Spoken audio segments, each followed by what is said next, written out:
அதிகாரம் 15. அப்சலோம் என்னும் பெயருக்கு அவருடைய தகப்பனாரின் சமாதானம் என்று பொருள்.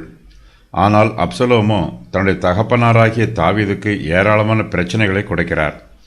தாவீது பத்சேபாளோடு செய்த பாவத்தின் நிமித்தமாய் கர்த்தருடைய நியாயத்தீர்ப்பு தாவீதுக்கு சொல்லப்பட்டது. தாவீதின் வீட்டை விட்டு பட்டயம் நீங்காதிருக்கும் என்பது கர்த்தருடைய நியாயத்தீர்ப்பு. இதுவரையிலும் பட்டயம் தாவீதின் பிள்ளைகளுக்கு எதிராக இருந்தது. இப்போதோ அந்த பட்டயம் தாவீதுக்கு விரோதமாக நீட்டப்பட்டிருக்கிறது. தாவீது கொலைகாரர்களை நியாயம் விசாரித்து அவர்களை தண்டிக்கவில்லை. அப்சலோம் அம்னோனை கொன்று போட்டான். தாவீதோ அப்சலோமை தண்டிக்கவில்லை. இப்போது அப்சலோம் தாவீதுக்கு விரோதமாக எழும்பி இருக்கிறான். தாவீது ஆரம்பத்திலேயே அப்சலோமுடைய வழக்கை விசாரித்து அவனுக்கு நீதியான தண்டனை கொடுத்திருந்தால் இப்போது அவருக்கு இவ்வளவு பிரச்சனை வந்திருக்காது. தாவீது இந்த பிரச்சனையில் இருந்து தப்பித்திருக்கலாம். அப்சலோம் தாவீதுக்கு விரோதமாக சதி செய்யும் சம்பவம் இந்த அதிகாரத்தில் ஆரம்பமாகிறது. அப்சலோம் தாவீதுக்கு விரோதமாக கலகம் பண்ணுகிறான்.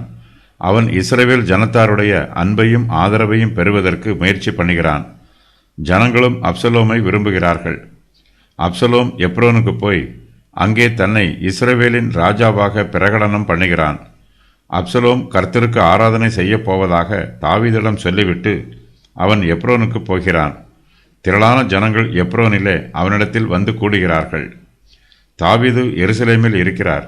அப்சலோமின் சதி ஆலோசனை தாவீதுக்கு அறிவிக்கப்படுகிறது.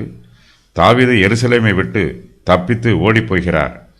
தாவீது எருசலேமை விட்டு போகும்போது நடைபெற்ற சம்பவம் இந்த வசன பகுதியில் எழுதப்பட்டிருக்கிறது.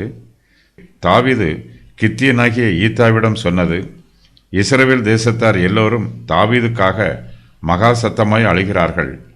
தாவீது சாதாக்கோடு சொன்ன வார்த்தைகள். தாவீது கர்த்தருடைய சமூகத்தில் கண்ணீரோடு ஏறெடுத்த ஜெபம். தாவீது ஊசாயோடு சொன்ன வார்த்தைகள்.